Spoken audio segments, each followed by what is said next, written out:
Welcome to the Apple Insider Podcast. This is your host, Stephen Robles, and this episode is brought to you by Masterclass, Headspace, and StartMail. You'll learn about those in a second. And don't forget, you can get an ad-free version of the show at patreon.com/AppleInsider. To talk about all the new iPad Pro, iMac, Apple Music stuff, my friend Wes Hilliard. How's it going, Wes? Pretty good, Stephen. Coming at you through the pure, pristine audio of lossless compression. No, never mind, actually. You wouldn't tell the difference anyway, but I lied. Okay. Yeah.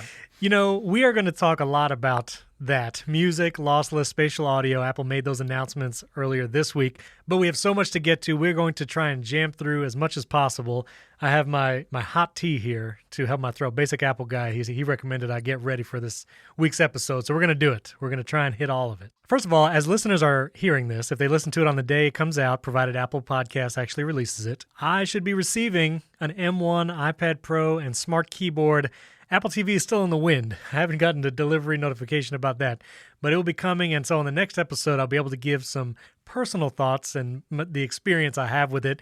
This is actually the last episode I'll be editing on my 11-inch 2018 model. So a little nostalgia there. But have you gotten any shipment notifications on your iPad Pro? No, I think it's going to be, it says between June 2nd and June 9th. So smack in the middle of WWDC. We'll see. I don't think I'll have it for the next episode, but the one after that, I'll be on iPadOS 15 on the new iPad, so that'll be fun.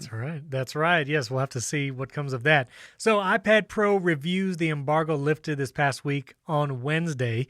That's all the names that you recognize had their iPad Pro reviews go up. MKBHD, iJustine, Rene Ritchie, The Verge, and a number of other ones. You know, a lot of those reviews, I'll put links in the show notes to those videos, so if you want to check those out, you can watch them. But a lot of those reviews basically said, it's an iPad, it's still really fast, and the screen is really nice, but it's still an iPad. And so I feel like every review had this caveat on the end. One, don't buy a product now based on the promise of software updates in the future. Some pie-in-the-sky idea of iPad OS. So totally get that. And also that it's still an iPad, which we understand, we get.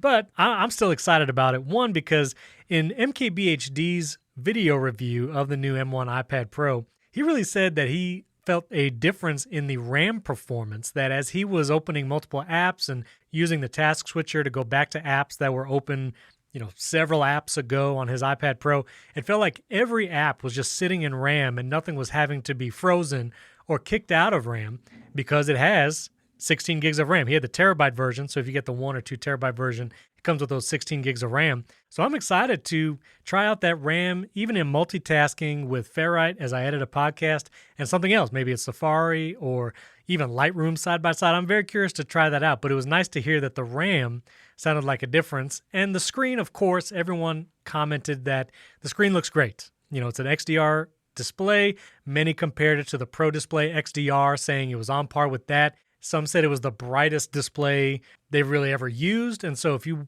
use your iPad Pro outside a lot or you're a mobile creator, that's pretty useful. But what did you get out of some of those iPad Pro reviews? It's as expected. This is new hardware without any of the software. It's like reviewing a PlayStation 5, but the only thing you could play was PlayStation 4 games. I mean, everything's snappier. I'm sure Safari's amazing. Open 100 million tabs, but this is only 20% of the story, not even half. If Apple comes out on stage at WWDC and says, all right, here's widgets on the home screen and walks off stage, I'm going to throw an iPad through a window. I don't think that we're going to see Apple come out here and say, hey, here's this very expensive iPad with up to 16 gigs of RAM and the processor that you can find in the Mac and then do nothing with it. And everything that these guys are testing, it's all basically quote unquote pre-release hardware running pre-release software. None of the apps are optimized for the M1 chip. We're not seeing anything. There's been some weird situations like the guys testing LumaFusion are seeing, speed ups in certain things as far as navigating the app and navigating large video files is much faster, but rendering hasn't changed. And apparently between the A12Z model and the M1 model, they're getting identical render times, and this might be because of optimizations or whatever. I mean, these apps are built with 4 gigs in mind, and then the maximum previously was 6 gigs, and now we're talking 8 gigs minimum up to 16. So yeah, big changes coming for this software.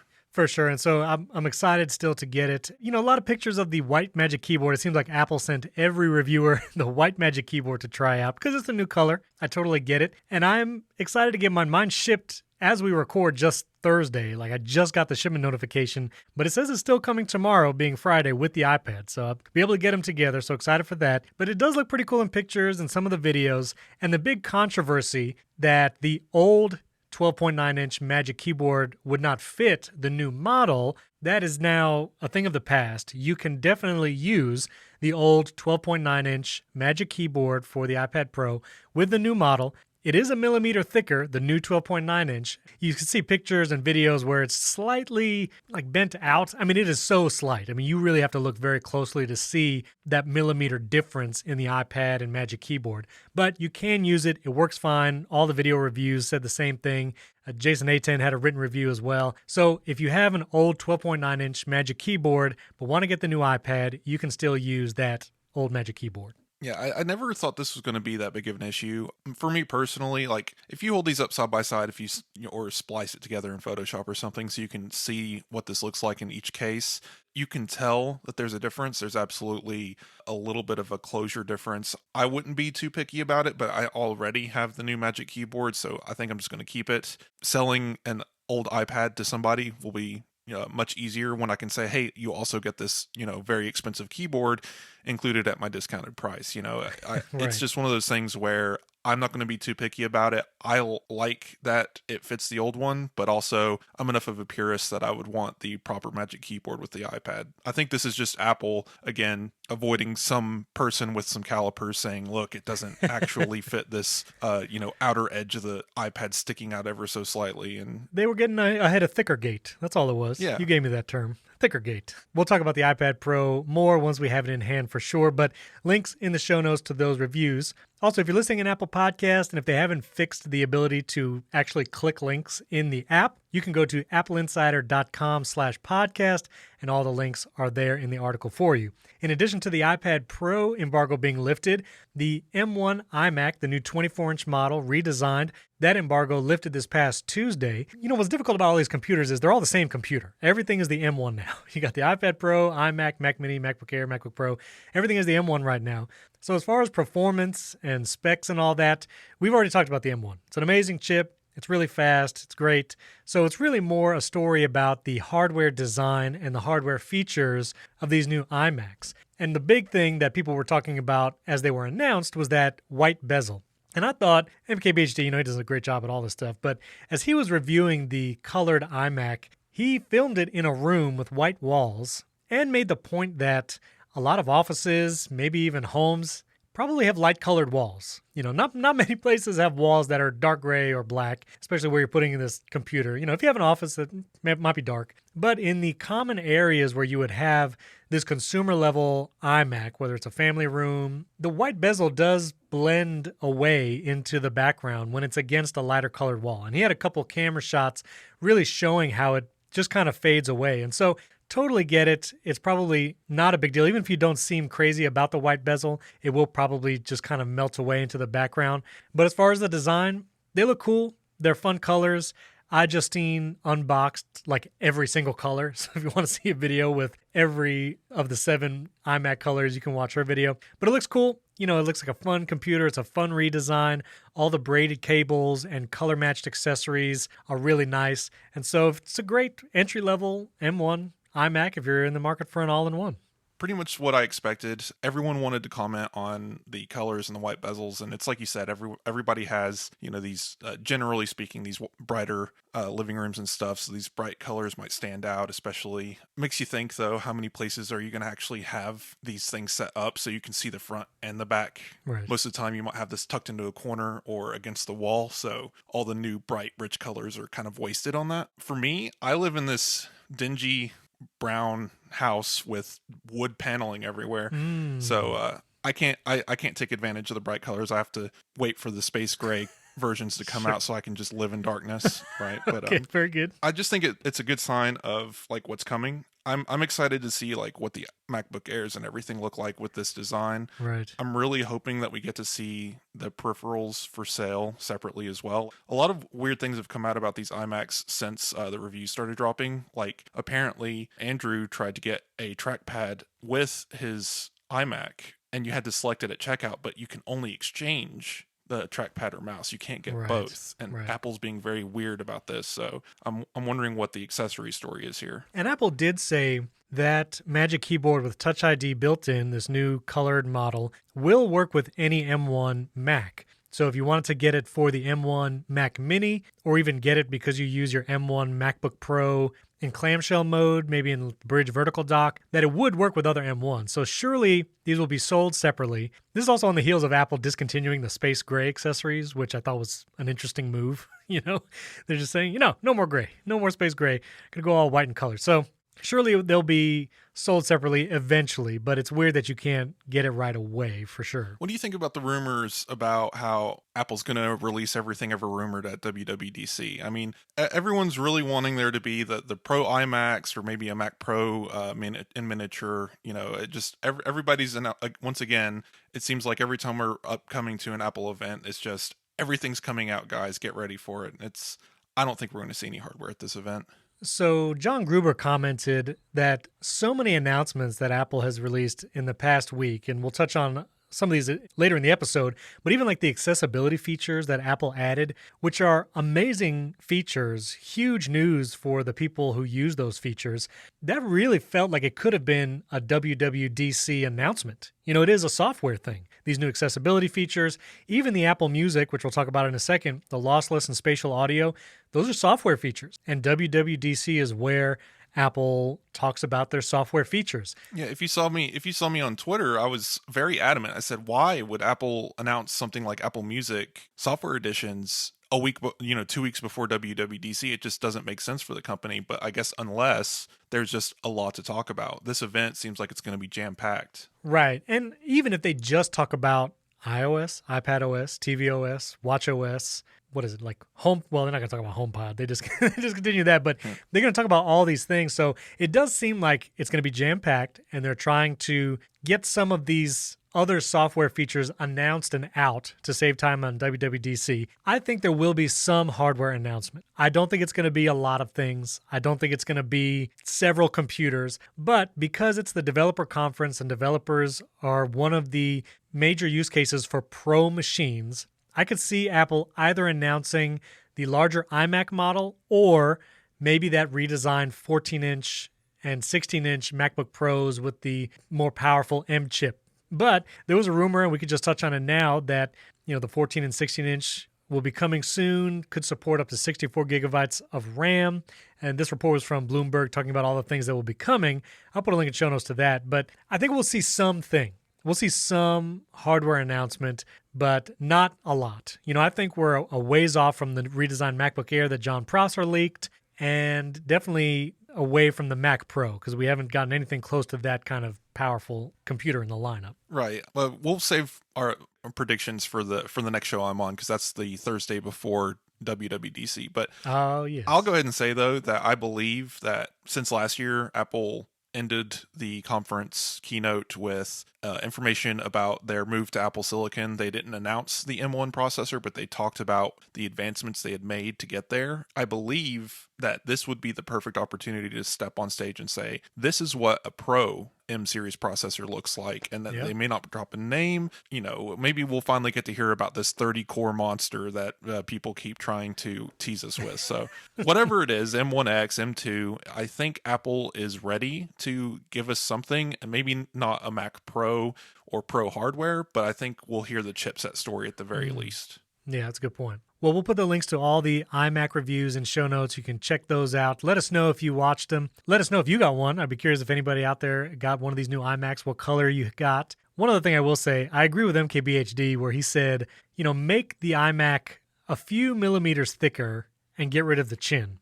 I feel like that has to be the next move. Just having that screen without a chin would look amazing. And I don't buy the story about it has to have a chin because that's the iconic look. Like, I don't think so. I think Apple could totally remove the chin and it would look great. So maybe they're just waiting until they can do it without making it any thicker, a la Johnny Ive. I don't know. We'll see. But that's my point of view. I personally don't have anything against this chin.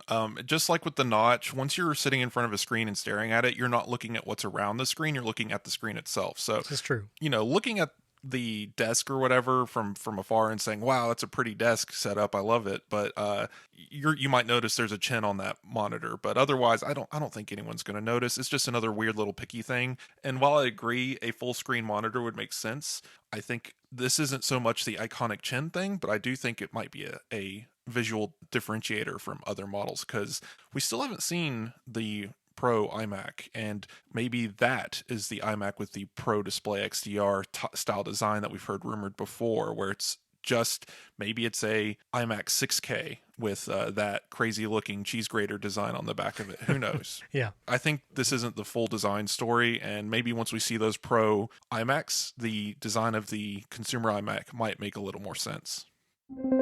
This episode is brought to you by Masterclass. With Masterclass, you can learn from the world's best minds anytime, anywhere, and at your own pace. You can learn about movie scoring and composition from Hans Zimmer, scientific thinking from Neil deGrasse Tyson.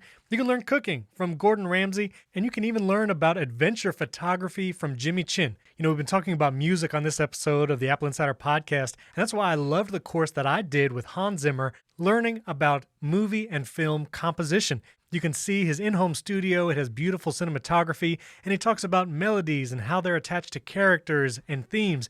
And you get to see his whole setup as he passionately talks and teaches you about music composition for film. And I also highly recommend the course by Chris Voss on negotiation. I read his book, Never Split the Difference, but seeing him on video in this course in Masterclass can give you negotiating and communication tools that will be extremely valuable, especially if you do freelance or work with clients. Honestly, in any business situation, just incredible things you learn in that course.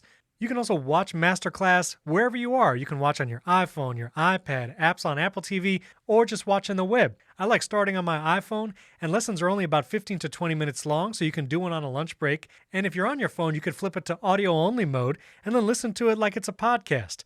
There's also downloadable lesson recaps and supplemental materials. So if you do a cooking class, you can have a beautiful downloaded guide that's basically like a high-end cookbook. I highly recommend you check out Masterclass. Get unlimited access to every Masterclass, and you're definitely going to want to do more than one. And as an Apple Insider listener, you get 15% off an annual membership. So go to masterclass.com/AppleInsider. That's masterclass.com/AppleInsider for 15% off Masterclass. Our thanks to Masterclass for sponsoring this episode. All right, so John Prosser, big-time Apple leaker, I have to say, he had quite a week with leaks and renders. He had the MacBook Air render, the colorful MacBook Airs. We talked about that on the last episode. Then he released Google I.O.'s promo video for Android 12. Wild that he got the entire video, and whatever his source was cool with him just showing it on his Front Page Tech YouTube channel. So then he had that, plus the Google Pixel render. And if you're interested in that and what that looks like, I'll put a link in show notes to those renders and what that looks like. And then this week, another leak where he got an Apple Watch Series 7 image. He's not sure exactly if it's 7 or something else. He just got an image of a redesigned Apple Watch. Renders by Ian is the guy that John Prosser works with. He's on Twitter making these renders from the images. And they do the renders so they don't put the actual pictures out there to protect their sources. So I totally get it. The renders look amazing, I have to say. But for the Apple Watch Series 7, this redesigned Apple Watch is basically an Apple Watch with flat sides. I mean, you imagine the transition from iPhone 11 to iPhone 12, rounded side to flat sides. That's what this Apple Watch looks like. If this is accurate to a redesign that's coming from Apple soon, it's like an Apple Watch, but flat sides. It looks good. My initial impression is yeah, that looks cool. It looks like a little bit of a more modern take. It matches Apple's other product lines like the new iMac, iPad Pro, the iPhone 12. So it looks pretty cool. And he also said it might come in a new color, being green, which he shows in a lot of the renders. But I don't know. What do you think about this Apple Watch redesign?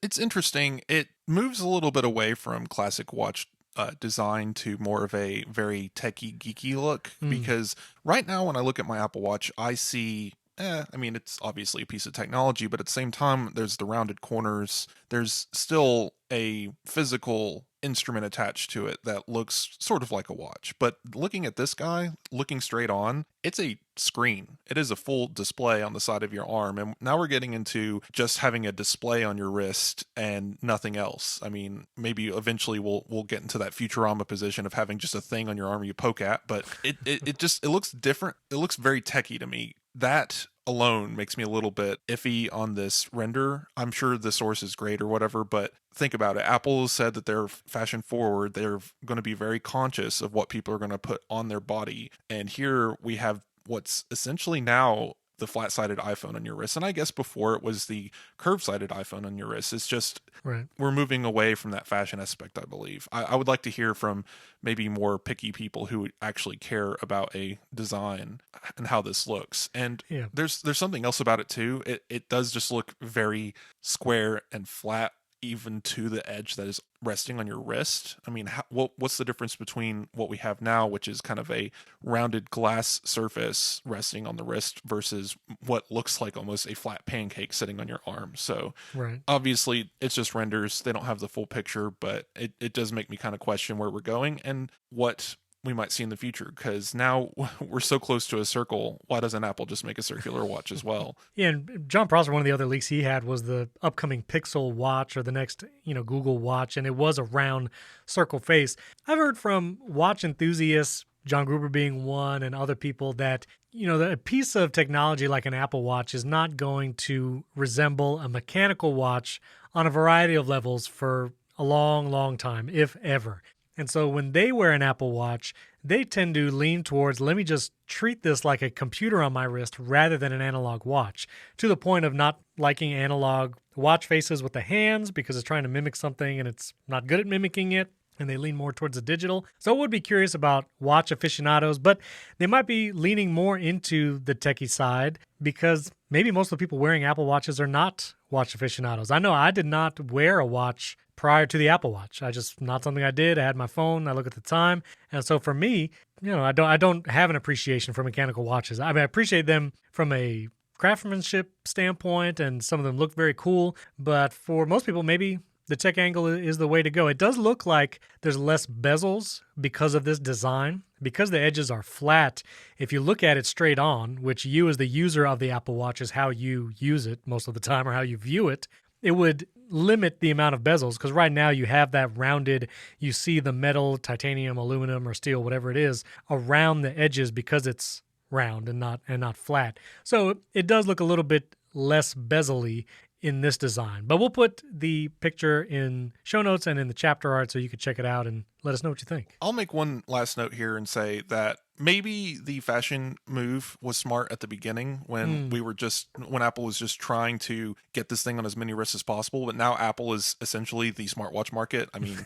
Yeah. Sure, people still go out here and buy Fitbits, but we're talking about $30 Fitbits versus $300 Apple Watches. If you're spending $300 on a smartwatch, you're pretty much buying an Apple Watch at this point. And Apple knows this. So Yeah. I believe that now maybe after 7 years of having Apple Watch on the market, we can finally start moving towards the more digital future of this thing, and people will now just say, oh, it's an Apple Watch, I want it, and maybe not think so much about what it looks like. So one other quick update.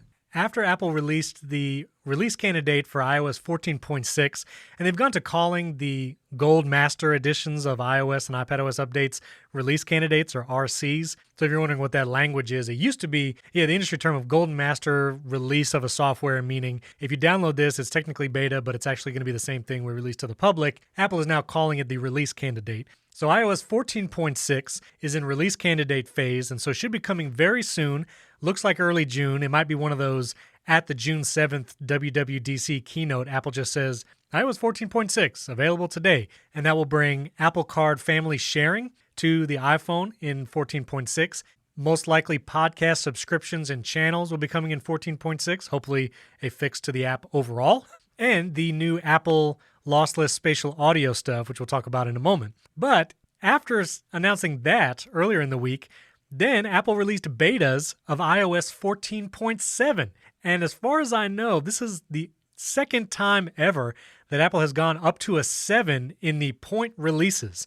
The first number, the big number, is the OS, the major OS change, so iOS 14, 13, 12, and coming 15 at WWDC.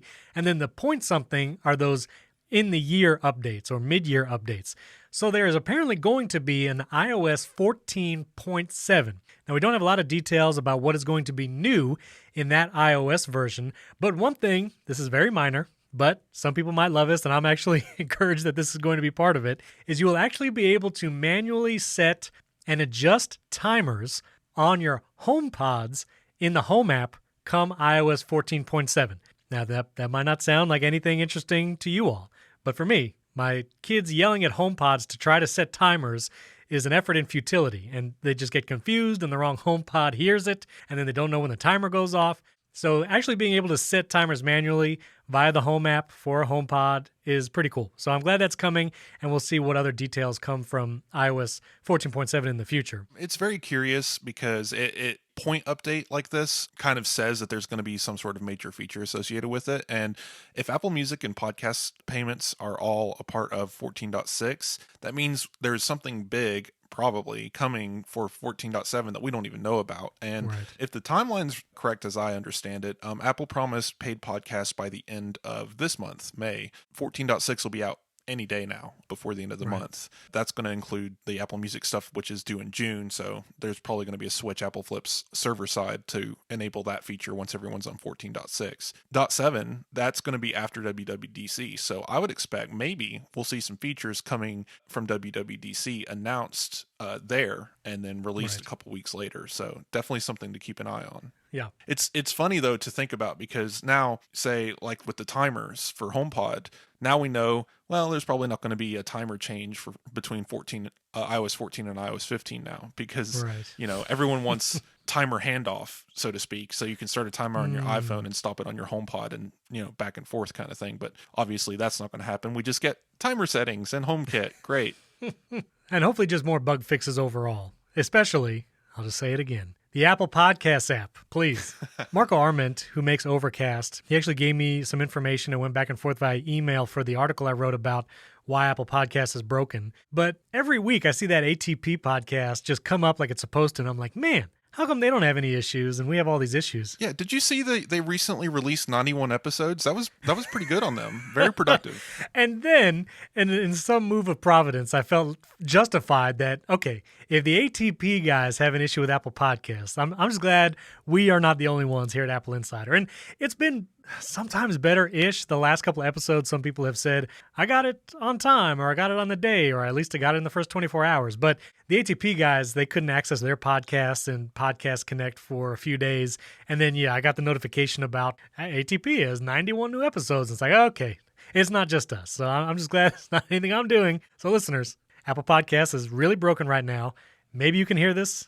If you're listening to my voice, you're obviously doing it in some way. But I encourage you, check out Overcast or Pocket Casts or Castro or any of the amazing third-party podcast app, at least in this interim period where Apple's podcast app is just hopelessly broken. But hopefully it gets fixed a little bit in 14.6.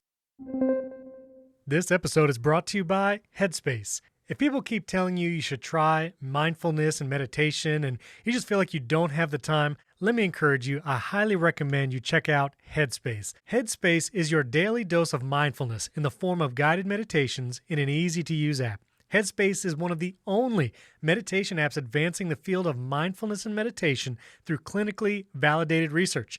So whatever the situation, Headspace really can help you feel better. Do you feel overwhelmed? Headspace has a 3-minute SOS meditation for you. Maybe you need help falling asleep. Headspace has a wind-down session that their members swear by, and for parents, Headspace even has morning meditations you can do with your kids. Headspace's approach to mindfulness can reduce stress, improve sleep, boost focus, and increase your overall sense of well-being. After using Headspace for 30 days, it can lower your stress by 32%, and just 4 individual sessions can reduce burnout by 14%. But when I take the time to do Headspace, especially just doing a few minutes every day, it makes a world of difference. I can be more productive, I can focus more, I have better concentration, and I don't have this weight of stress on me. I've even done Headspace sessions with my kids. They have unique sessions for kids about attention and mindfulness, and it's just fun to do as a family. Headspace is backed by 25 published studies on its benefits, 600,000 five-star reviews, and over 60 million downloads. Headspace makes it easy for you to build a life-changing meditation practice with mindfulness that works for you on your schedule, anytime and anywhere. You deserve to feel happier, and Headspace is meditation made simple. Go to headspace.com/AppleInsider. That's headspace.com/AppleInsider for a free 1-month trial, and you can access Headspace's entire library, their full library of meditations for every situation. This is the best deal offered right now, so go to headspace, just like it sounds, .com/AppleInsider today. Our thanks to Headspace for sponsoring this episode. So Apple also announced a bunch of accessibility updates. Some of these updates are wild. First of all, for the Apple Watch, they're coming out with new features in Assistive Touch for Apple Watch, where you will be able to control the Apple Watch using the heart rate sensor, motion sensors, and on-device machine learning. And so you can operate it with a single arm. Like, you won't have to touch it to interact with it or to use it. And that's pretty amazing. Also in iPad OS, an update is going to be coming later this year that supports third-party eye tracking support, meaning that it can track your eyes as you look at the iPad and you can control it just by looking. And I remember watching documentaries when I was younger about the kind of amazing computers that people who were unable to use their hands and their arms to control a computer would use their eyes to move around a screen and blink to actually click and be able to operate a computer just by looking at it. And the fact that this could just be built in to a device like the iPad where someone can use it just with their eyes looking, that opens up an entire world of possibilities for people to be able to interact with these devices and just be able to use them at all. Incredible updates to accessibility. I'll put a link in show notes with all the updates and changes to accessibility. And one of the last ones too is that a service will enable Apple customers to communicate with retail staff and Apple Care employees by using American Sign Language, British Sign Language, or French Sign Language right in the web browser. So imagine with camera and all this kind of stuff being able to communicate that way. And one other one, they are actually going to add baked-in background sounds to iOS that could help some users minimize distractions by utilizing white noise settings or environmental sounds like ocean and rain. This is only, depending on, maybe you just like white noise. Maybe having white noise actually helps you concentrate and focus.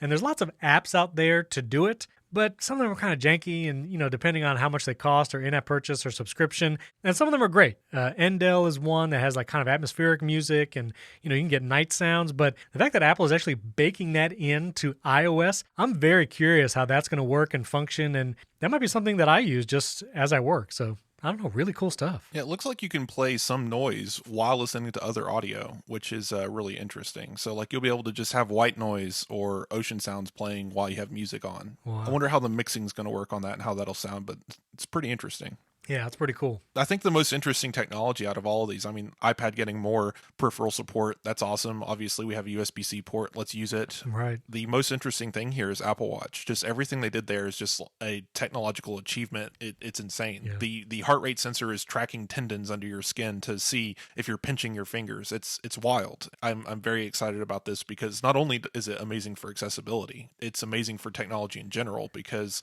this kind of stuff can roll down from accessibility to us eventually through just general things. Like think about the cursor for iPad. That was an accessibility feature originally. And now we have this amazing cursor that's built just for iPad OS based on that original one. Apple Watch could evolve greatly based on this stuff as well. Just imagine being able to flick your wrist a certain way to open an app or assign certain gestures to different app settings or workouts. It's definitely opening a door for the future of the technology. For sure. It's very cool. All right, Wes, we have to talk about Apple Music and the announcements that Apple made this past week about spatial audio and Dolby Atmos support and lossless tracks. So many confused people on these announcements. It's very confusing.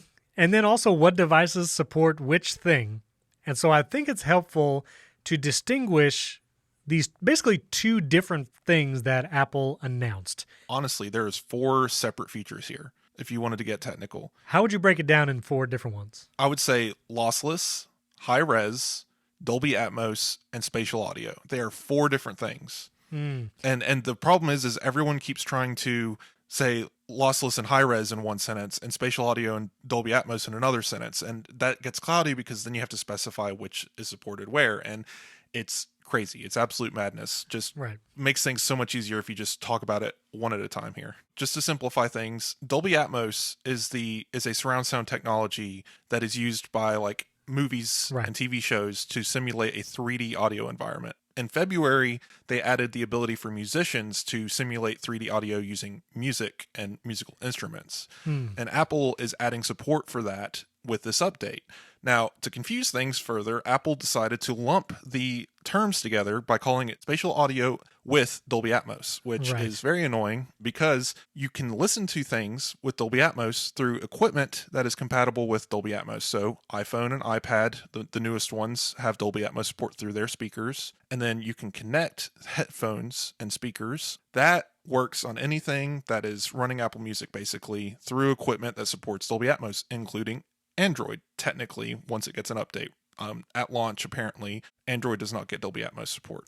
Spatial audio is an Apple-only feature that uses the audio track from Dolby Atmos to give us the 3D audio environment, but uses the gyroscopes on the AirPods Pro and AirPods Max to let us turn our head inside of the 3D audio space. That is the difference. Let's do it with the 4 breakdowns, like you were saying. So Dolby Atmos. You can listen to Dolby Atmos Apple Music with regular AirPods, AirPods Pro, AirPods Max, and your Apple devices that support Dolby Atmos, recent iPhones and iPads, and the Apple TV and HomePods. So that's Dolby Atmos support. Then, like you said, spatial audio, which is Apple's additional feature to Dolby Atmos, that is supported, correct me if I'm wrong, but AirPods Pro and AirPods Max, and then iPhone and or iPad devices that also have spatial audio. So we begin to not include the regular AirPods.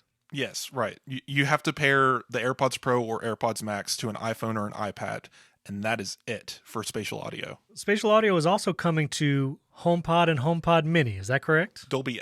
See, this is where Apple's phrasing gets weird. And if you read the article, I wrote a compare on what spatial audio and Dolby Atmos is.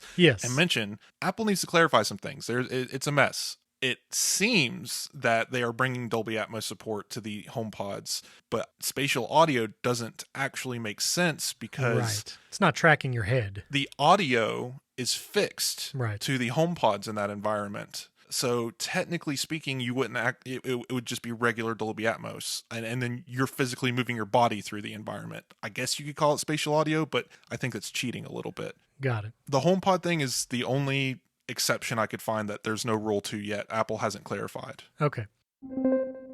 This episode is brought to you by StartMail. Free email services like Gmail and Yahoo aren't really free. You pay with your privacy, or frankly, lack of privacy. Since those companies have access to every email you send and receive, those big tech companies can sell your data to the highest bidder. If you ever wonder why you get ads for cruise lines or airfare after you've gotten an email or confirmation message from something, it's because your email provider is using that information in your email to serve you ads and to sell it to ad companies so they can pinpoint and target exactly what you're interested in. This is where intrusive ads come up, and it also opens you up to identity theft and phishing attacks. That's why you can trust StartMail to secure your email today and feel safe again. StartMail keeps your email private, period. Every email is encrypted, even if the recipient doesn't use encryption, which means big tech can't read, scan, analyze, or sell your personal information ever. Not even Big Brother can snoop around your email. StartMail also prevents government agencies from spying on you, like in dragnet operations. With StartMail, deleted means deleted. When you delete an email, it's gone forever.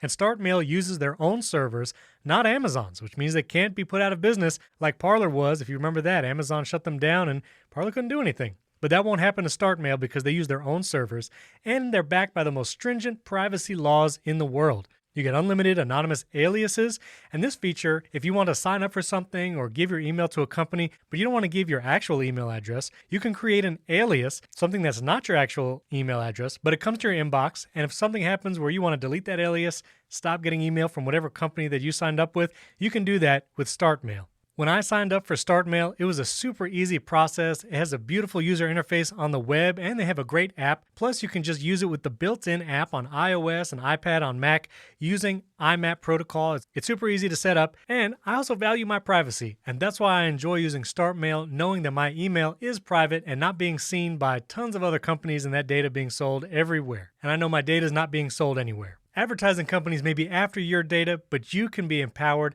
not to give it away by using StartMail. Start securing your email privacy with StartMail, and you can sign up today and get 50% off your first year. That is a whole half, 50% off your first year. So go to startmail.com/AI. That's startmail with a T, START mail.com/AI for 50% off your first year.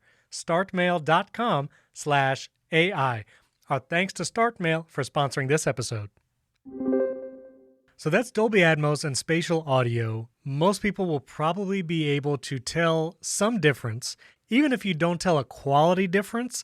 If you have AirPods Pro, AirPods Max, and your iPad or iPhone and you're listening, and you turn your head, you should be able to hear that things move around the space, instruments and voices or whatever it is, and you should be able to notice that 3D space, quote unquote. If you've watched a movie with AirPods Pro or AirPods Max that has spatial audio / Dolby Atmos enabled, whether it's through the Apple TV app or Disney Plus, you should be able to recognize that difference. And that's probably going to be the most useful feature for most people in Apple Music. Right. And not to beat a dead horse here, but it depends on the mastering of the audio, because you can take spatial audio and place it, like use stereo and spatial audio and move your head around a stereo environment. That's not really going to give you anything. It just tells you which direction the audio is from. Oh, the iPhone's on my right hand. I can hear it on the right side. Great. But a really well mastered Dolby Atmos track can have up to 128 sources of audio within a 3D space. Wow. And if you have physical speakers in a room, now this doesn't count for headphones, but you can have up to like 34 speakers connected to a Dolby Atmos environment, outputting those 128 channels. So with headphones on, you're not going to be able to replicate that exactly, but musicians can literally place their individual instruments in this 3D space in up to 128 locations simultaneously within that environment. And if they master it anywhere beyond 8 or 9 channels, you're going to notice that. Being able to turn your head in that space, you're going to hear the difference in the audio. Nothing technically in Apple Music supports it yet, but if you're on the latest beta for 14.6 or 14.7, music videos, for some reason, say that they work as spatial audio. You can tell this by opening the control center and pressing into the headphones, and you'll see the spatial audio icon animating. It did not animate on previous versions of iOS when watching music videos. So the feature is enabled for the music videos, and you can tell a difference if you disable spatial audio. But they are not mastered for spatial audio. So you can tell that there's more space, that there's some sort of algorithmic change here trying to take advantage of spatial audio, but it's not exactly what we're expecting once the actual product releases in June. Got it. Okay, so that's Dolby Atmos and spatial audio. Then the other features that Apple announced was lossless audio and lossless high quality. Is that what they're calling it? It's lossless and high resolution. Okay. That's they're both lossless. It's just one has a higher bit rate. Okay, so you have lossless and lossless high res. Now, I encourage people to go to the website that we have in one of our articles, how to tell if you can actually tell the difference between lossless audio, which means either uncompressed or, larger data files, meaning better quality, or a compressed MP3. And so it's the ABX test. I did the test with my AirPods Max plugged into an audio interface. Have you done this test, Wes? Yes, and it's a lie, so go ahead. It's a lie. Wait a minute. Why do you say it's a lie? I mean, that's encouraging to me. All right. So I have the iPad, so I can't wire in with the AirPods Max to an iPad feasibly. The test just would not work in Safari. So I had to go to my Mac Mini and plug in my headphones, and there's just literally no difference between the tracks. I believe there's something tricky happening with AirPods Max, which we'll get into in a second, as to why lossless audio won't work with AirPods Max, but they are digital only headphones, right? So correct me if I'm wrong, but aren't headphone interfaces generally analog output to from speakers to your ears? Am I crazy? I encourage people to listen to the ATP segment if you really want to get into this audio stuff. Marco Arment talked about all this kind of stuff because audio has to be analog to hit your eardrum. That's what I was, yeah, it has to be analog. And so if you even think about, if you have AirPods and you're listening to Apple Music from your iPhone is playing a digital MP3 file, transferring it through the air digitally via Bluetooth to your AirPods. But then inside each AirPod is a digital to analog converter that then makes the little speaker inside the AirPod physically move and make vibrations in the air so you can hear it. So any kind of headphone that is, electronic or wireless, we'll say, is going to have some kind of digital to analog converter, at the very least, inside your ear. Because it has to. In order to be able to hear it, it has to be an analog signal that hits your eardrum. All right. So I might be wrong in saying this. So does that mean that going from the Mac to a headphone jack, it's going through a digital to analog conversion to that headphone jack, running to the lightning port in your AirPods Max, getting converted back to digital, and then the AirPods Max are converting them back to analog to output from the speaker. Is that correct? I think so. I think so, and that's why, technically, there's no way, even wired, to get a lossless audio signal to the earphones in your AirPods Max, just because you're converting it twice. You're going to introduce noise at some point during those conversions, and it's just no longer technically lossless. So the point of lossless audio, and again, if you're an audiophile, maybe you've heard of the file format of FLAC, F-L-A-C. This lossless audio file is meant so you can listen to it on your super high-end lossless stereo system, whatever it is. Maybe it's speakers, maybe it's analog headphones plugged in directly that have no wireless kind of connectivity, but plugged into a headphone amp that's taking those FLAC files and playing them directly through a digital audio converter on your table. That's lossless for the audiophile crowd. Now, Marco Arment basically argued you really can't hear a difference anyway. Just from a technical frequency standpoint of music and equipment and how the human body works, that there's really not that much of a difference. I agree. So there's that. I did the ABX test to see if I could tell the difference between lossy and lossless, which again, I don't even know how you could do that test on headphones like the AirPods Max that don't support a lossless codec, but I got 48% correct. What did you get? Oh, again, it's a lie because I couldn't tell a difference, so I just selected A on all of them and got 56%. Okay. The law of averages, I win. You did apparently, because I have a music background, I have a music degree, and I was like, I want to get over a 90% because I'm a music person. I should be able to get this. From an audio engineer, from what I've read, things that I've studied, if you don't read the dude who's out here buying $36,000 speakers because he has the money to do it, read an actual dude who went to college, and he will tell you, if you sit in a soundproof room stuffed with mattresses and cotton. That's how they do it in the studios, mattresses. Negative sound space. It is so quiet that is inverting your eardrums. Right.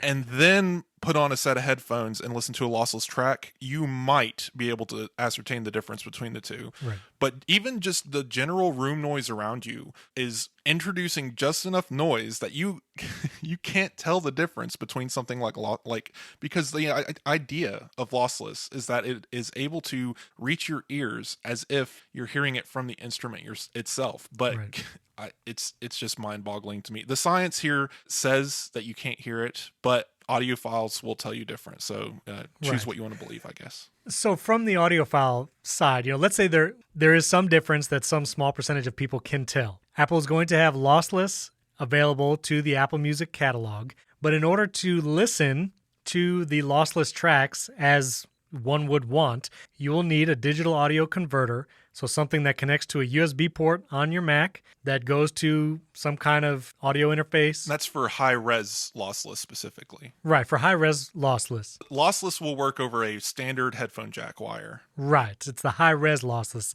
that will not. And so you're going to need that digital audio converter on your desk and a pair of headphones, not AirPods Max, that will work with that for the high-quality lossless. Now, everyone was up in arms because Apple's new-ish $550 headphones, the AirPods Max, do not support this high-quality lossless format. Now, hopefully, Wes and I have tripped over enough explanations to bring some light to the fact that why it's not possible with the AirPods Max. Let me go ahead and contradict myself. Oh, please do. So yes. As far as lossless goes, this isn't like, we're not saying this is a useless feature that Apple should never have introduced. No. Obviously, there's a reason for it. It's competitive in the marketplace, but there's also good reason to have higher quality music catalogs available. Now, maybe we won't be able to technically hear the difference even with $1 million headphones, but the quality is there. And if so say you have a 4K TV, the Apple TV right now that we're upgrading to the Apple TV 4K, it's going from 30 frames per second to 60 frames per second on HDR video. Right. Technically speaking, you're not going to notice that much of a difference, but there is a difference. And in some cases, there will be just enough of a difference that you will actually be able to tell. And I think that's going to be the case for audio as well. Now, not every single song is going to sound absolutely amazing and perfect and pristine, but because there's the higher quality bit rates and stuff coming to you, you're going to hear what is technically a better quality audio source than what you had access to before. And in some cases, it will sound better. Right. It isn't a bad thing. No, They're not charging more money for it. It's just an interesting thought that, like, yeah, maybe it's kind of dumb that they're doing it in the first place. It's appeasing a very small portion of the market. But there are those people out there who will say, Spotify has a high-res channel. Right. Apple does not. I'm going to Spotify. And that's pretty much the only reason why Apple's doing this, I believe. Yeah. And, Tidal, this was their whole shtick. When Tidal launched and Jay-Z, it was all about the high-quality audio that made it a thing, and that didn't go anywhere. Tidal did not become a thing just because the market is so small for it. But like you said, I agree. Having it is not a bad thing. And adding this as a feature, it's competitive in the market. Great on Apple. Also for not charging it. They actually forced Spotify to lower their upgrade fee for their high quality tracks because Apple was like, here, we're just going to give it to you. So very cool. I guess to be clear, lossless, I won't say the numbers because they're basically meaningless, but lossless is 24-bit at a whatever frequency. And you can listen to that over supported headphones that are very high quality over a cable. Right. Bluetooth isn't going to support that.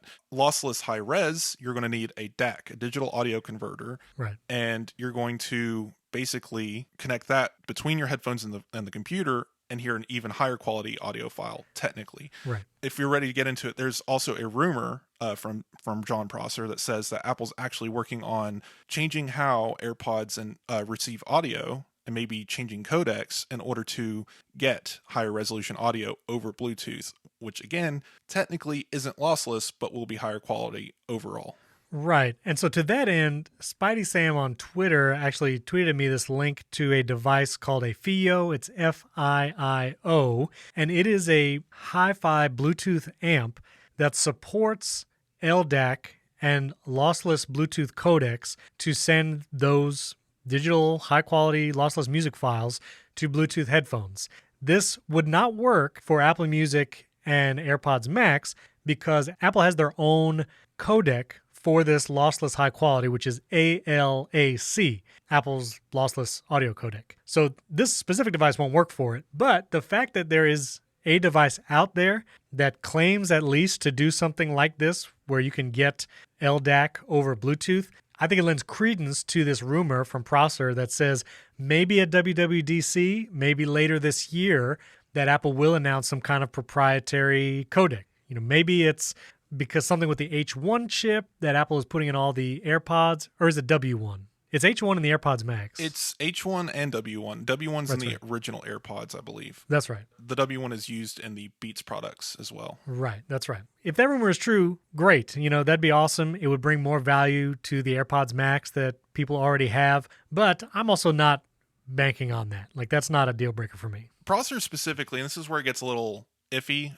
He released a video that like a few minutes after we released this article on it, because he made these comments on a podcast and then clarified more on his video. And he says that it's going to use AirPlay. Now, AirPlay is a Wi-Fi connection for music that we use for the HomePods, which I guess we haven't mentioned. HomePods don't get lossless either, right, for whatever reason. I believe it has to do with AAC. Apple uses AAC in HomePods and AirPods for their audio codec, and that's a lossy format, and there's just no support whatsoever for the lossless formats. And apparently, Prosser says that Apple's going to use some weird trick with AirPlay to allow the AirPods to connect to that lossless codec. But again, there's no Wi-Fi chips in the AirPods, so I'm not entirely sure what they're going to do unless Apple redefines what AirPlay is. Right. So once we actually get these features out, we will talk about them more for sure. Myself, Wes, we have AirPods Max, so we're going to test all this kind of stuff, and we'll see. And listen, let us know. Are you excited about this? I think the spatial audio thing is pretty cool. It'll be fun to try that out on different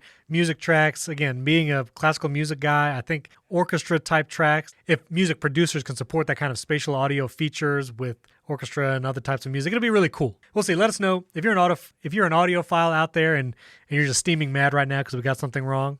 I think you should definitely tweet at us. I would love to hear from you for sure. Sure. Not an expert at this for sure, but I would love to hear from you what your thoughts are as an audiophile on all this. I'll say I side with Apple on this. I am excited for the updates for spatial audio and Dolby Atmos for music. Yeah. I think that Apple isn't exaggerating when they say that is going to change music forever. It's going to change how we hear music and how we can interpret it, and that is really important. And I think that is actually going to make a difference for everyone who is listening, not just the people who can hear wax melting on a candle. I've never tried to listen for that. I'll try to listen for that next time. Right. Or what's the other one they use? They can hear the mercury heating in a thermometer. That's intense. That is yeah, I mean, superhuman even. Yes, I believe that spatial audio and Dolby Atmos is going to be the game changer here, and Apple seems to believe so too, because that is all the marketing they're doing it for. The Apple Music app is not advertising lossless, so. Right. Well, that was Apple's announcement about lossless and spatial audio coming to Apple Music. And we're going a little long, but I do want to mention that the Epic versus Apple trial is actually ending this week. As you listen to this podcast, as it comes out on Friday, Apple CEO Tim Cook will be taking the stand. And so we'll talk about his statements on next week's episode. I did think it was interesting that Apple VP Craig Federighi took the stand earlier this week and had some interesting comments to say about privacy, protection, and security, especially as it related to the Mac versus iOS. Some of his actual quotes, he said, quote, iOS has established a dramatically higher bar for customer protection, and the Mac is not meeting that bar today, end quote, he said. And so that's an interesting distinction for him to admit that they don't think the Mac is as secure as iOS. And this is one of the arguments that we've mentioned here on the show and other people have talked about, that, you know, the Mac is open. Why not open iOS to third-party apps being able to download outside the App Store? And he also made this distinction about how the Mac is a car. You can take it off the road if you want to drive wherever, and that's what you bought. There's a level of responsibility required. But with iOS, you bought something where children can operate it and feel safe doing so. And so I think it's an interesting distinction that Craig Federighi is making from the stand about iOS versus Mac, the use cases and the level of protection they feel is required for each device platform. So again, we will conclude this Epic versus Apple trial as Tim Cook takes the stand Friday, May 21st, and we'll talk about what the judge actually rules. Is Apple going to have to change their policies in the App Store? Did Epic Games lose this battle and Apple doesn't have to change anything? We'll talk about that on the next episode. But listeners, reach out to us. We would love to hear from you. You can tweet at myself or Wes. Those Twitter handles are in the show notes.